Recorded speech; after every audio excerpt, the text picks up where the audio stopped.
O Senhor esteja convosco. Ele está no meio de nós. Proclamação do Evangelho de Jesus Cristo, segundo Mateus. Glória a vós, Senhor. Ao saber que João tinha sido preso, Jesus voltou para a Galileia, deixou Nazaré e foi morar em Cafarnaum, que fica às margens do mar da Galileia, no território de Zabulon e Neftali, para se cumprir o que foi dito pelo profeta Isaías: terra de Zabulon, terra de Neftali, caminho do mar, região do outro lado do rio Jordão, Galileia dos pagãos. O povo que vivia nas trevas viu uma grande luz, e para os que viviam na região escura da morte, brilhou uma luz. Daí em diante, Jesus começou a pregar, dizendo: convertei-vos, porque o reino dos céus está próximo. Quando Jesus andava à beira do mar da Galileia, viu dois irmãos, Simão, chamado Pedro, e seu irmão André. Estavam lançando a rede ao mar, pois eram pescadores. Disse Jesus a eles: segui-me, e eu farei de vós pescadores de homens. Eles imediatamente deixaram as redes e o seguiram. Caminhando um pouco mais, Jesus viu outros dois irmãos, Tiago, filho de Zebedeu, e seu irmão João. Estavam na barca com seu pai Zebedeu, consertando as redes. Jesus os chamou. Eles imediatamente deixaram a barca e o pai e o seguiram. Jesus andava por toda a Galileia, ensinando em suas sinagogas, pregando o evangelho do reino e curando todo tipo de doença e enfermidade do povo. Palavra da salvação. Glória a vós, Senhor. Caríssimos irmãos e irmãs, estamos no início de um novo ano litúrgico que se iniciou lá no primeiro domingo do Advento, preparando-nos para a festa do Natal. Celebramos as festas natalinas e nós estamos no início do tempo comum da nossa igreja, que narra o cotidiano da vida de Jesus, chamado dos discípulos, chamado à conversão, as curas, os milagres, os sinais, os deslocamentos de Jesus na terra da Galileia dos pagãos. Jesus não vai em Jerusalém chamar fiéis, devotos, que estavam cultuando o Deus de Israel lá no templo de Jerusalém. Primeira leitura de hoje vai fazer uma indicação, uma ponte com o Evangelho. Isaías é dividido em 3 partes.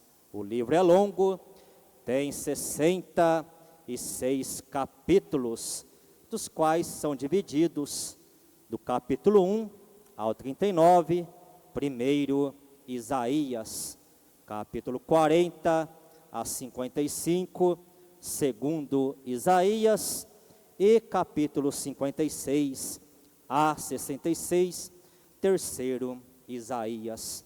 Aqui nós estamos no início do livro do profeta, no capítulo 8. Isaías nasceu por volta do ano 760 antes de Cristo. quando tinha mais ou menos 20 anos, ele sentiu o chamado para a vocação profética. Atuava em Jerusalém.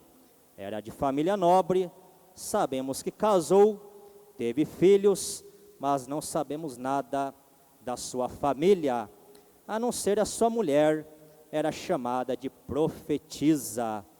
Então Isaías viveu no contexto no século 8 antes de Cristo. Era um homem decidido, determinado, que participava das reuniões com altos funcionários do rei, até mesmo o rei participava de algumas reuniões, mas Isaías não alisava. As palavras dele eram duras, principalmente contra as autoridades, os latifundiários, os juízes e os políticos. Ele não amansava. E para nós entendermos por que a liturgia traz isso hoje, é preciso tocar o chão aonde o profeta pisou e entender o que estava acontecendo na terra de Neftali e na terra de Zabulon.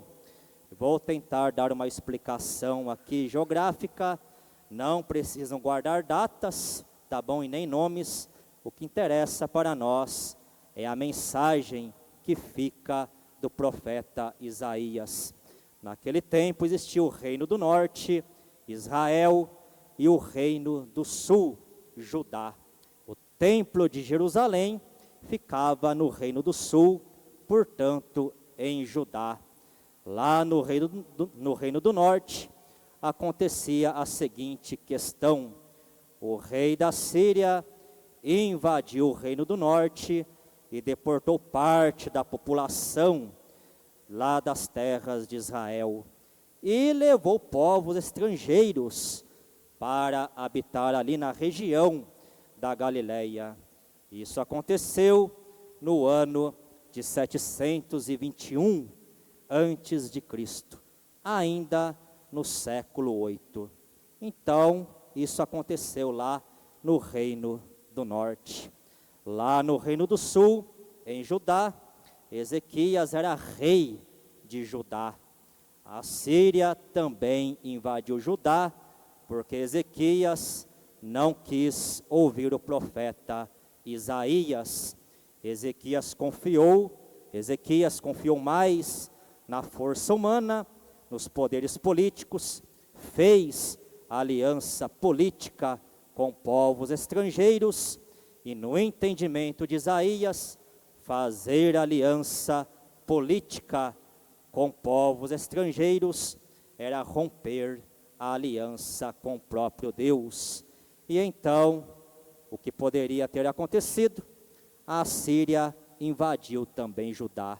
O povo de Deus estava todo deportado de sua terra. E aí Isaías vai surgir como um sinal de esperança.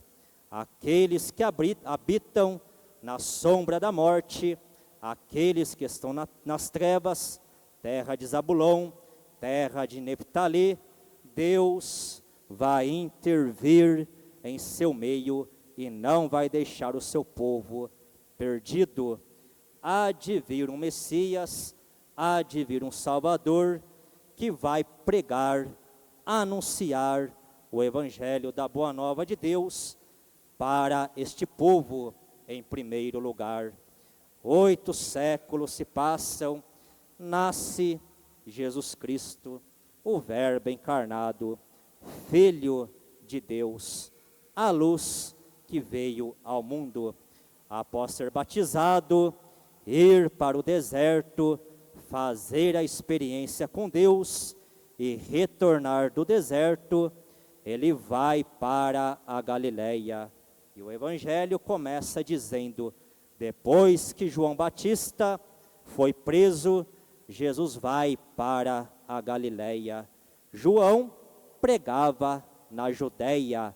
Jesus foi batizado na região da Judeia e depois foi para o deserto, que também ficava na região da Judéia. E quando Jesus retorna e vai fazer a sua habitação, morar na Galileia, o evangelista está dizendo que há uma ruptura entre a missão de João e a missão de Jesus. Vai para a Galileia, mas faz morada em Cafarnaum e não em Nazaré, aonde ele nasceu. E por que Mateus traz isso? Porque Nazaré era um povoado, e povoado, na mentalidade bíblica, era um lugar de resistência à palavra de Deus. Conservadorismo exagerado, e a mensagem de Jesus era libertadora. Lucas, lá no seu evangelho, no capítulo 4, vai relatar que a primeira pregação de Jesus em Nazaré, já quiseram matá-lo. Lembram quando Jesus vai em Nazaré, abre o livro do profeta Isaías, justamente na passagem: o Espírito do Senhor está sobre mim, porque Ele me consagrou para restituir a vista aos cegos, libertar os cativos e proclamar um ano da graça do Senhor. Fecha o livro e vai dizer: hoje se cumpriu essa palavra que vocês acabaram de escutar.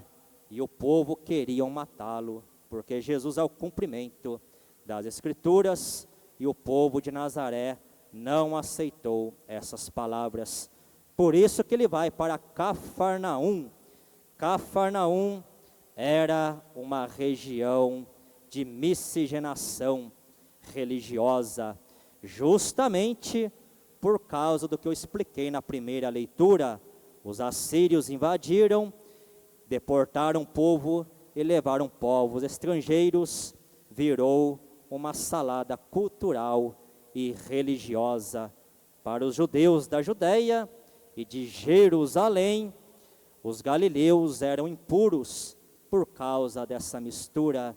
E Jesus vai justamente nessa região desprezada, marginalizada, jogada à margem da salvação. E o conteúdo da pregação: convertei-vos, porque o reino de Deus está próximo. Façam metanoia. Conversão é metanoia, mudança de pensamento, purificar o nosso pensamento a respeito de pensar Deus principalmente, e não lançar em Deus a nossa imagem e semelhança, mas lembrar que nós é que somos imagem e semelhança de Deus. Portanto, este é o conteúdo: convertei-vos, porque o reino de Deus está próximo, está entre vós. Reino de Deus não é para depois da morte, é no aqui e no agora da nossa existência, da nossa peregrinação terrestre. Deixar que Deus viva na nossa própria carne, deixar o Verbo encarnado encarnar na nossa própria carne, na nossa própria história, nos nossos comportamentos, pensamentos, no nosso jeito de viver, de pensar o mundo com a ótica do próprio Deus. É para esse povo que Jesus vai levar a boa nova, então, em Cafarnaum, caminhando nas margens do mar da Galileia. E mar também aqui é simbólico. Na linguagem bíblica, o mar representa perigo, mal, tudo aquilo que afasta o homem de Deus. As civilizações antigas pensavam que no meio do mar, ou lá no fundo, haviam feras, monstros que devoravam os homens.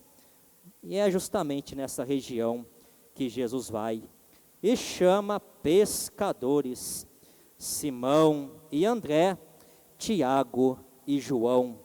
Deixam a barca, deixam as redes, deixam o Pai e vão seguir Jesus. perambulando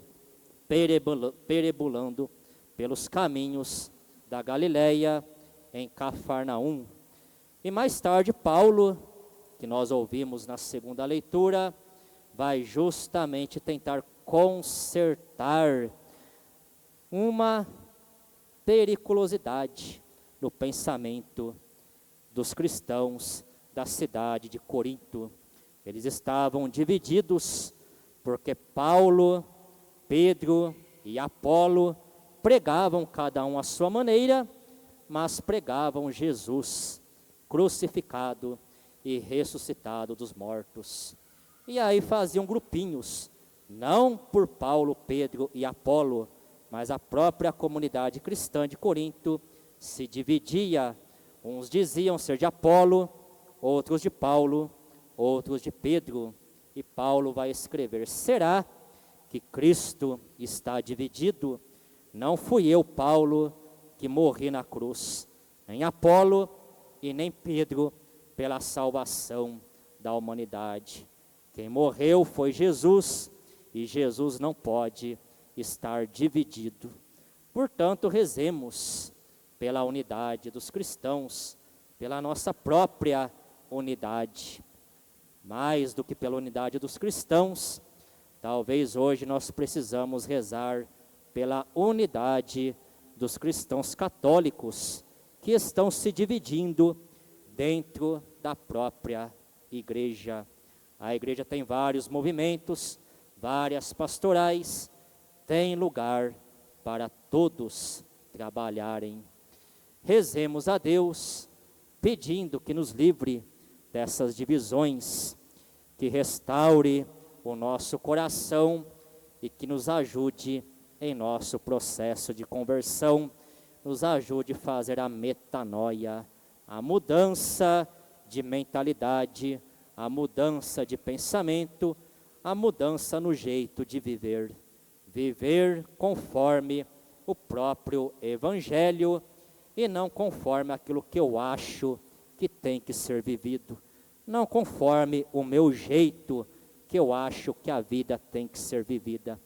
Pensarmos a partir do Evangelho, a partir da vida e da dignidade da vida da pessoa humana. Que Deus nos ajude a superarmos as divisões que nós temos e que a unidade entre nós seja fortalecida. Louvado seja nosso Senhor Jesus Cristo. Para sempre seja louvado. Professemos